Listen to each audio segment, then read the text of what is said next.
TLS Entertainment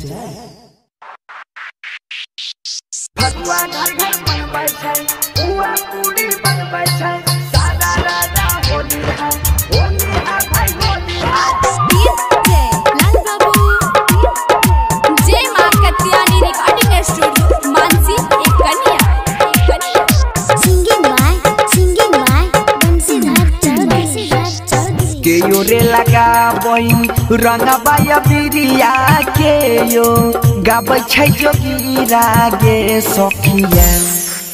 सखिया के हमर बला महा बनलै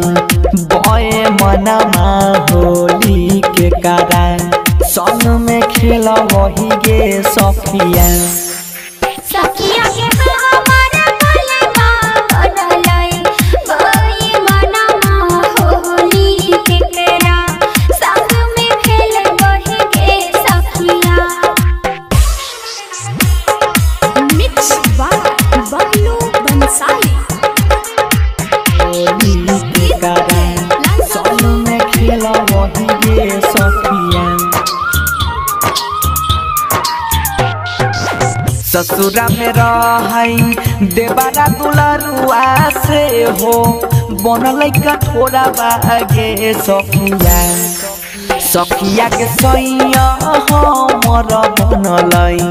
बए मनमा होली के कारण संग में खेल वही गे सखिया के हमारा बलमा बनलै नीरे दरिया होली के केरा संग में खेल वही गे सखिया होली के कारण संग में खेल वही गे सखिया लाल बाबू खेल वही गे सखिया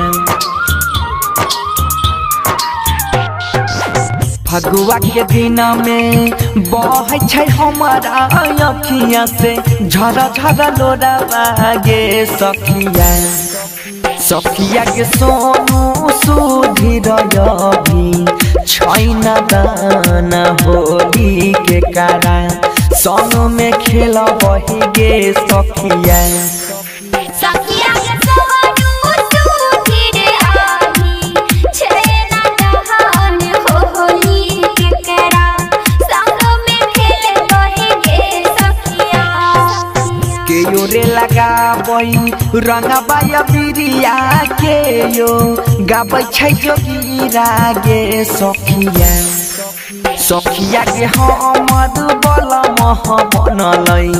नीर दहिया होली के कारण संग में खेल वही गे सखिया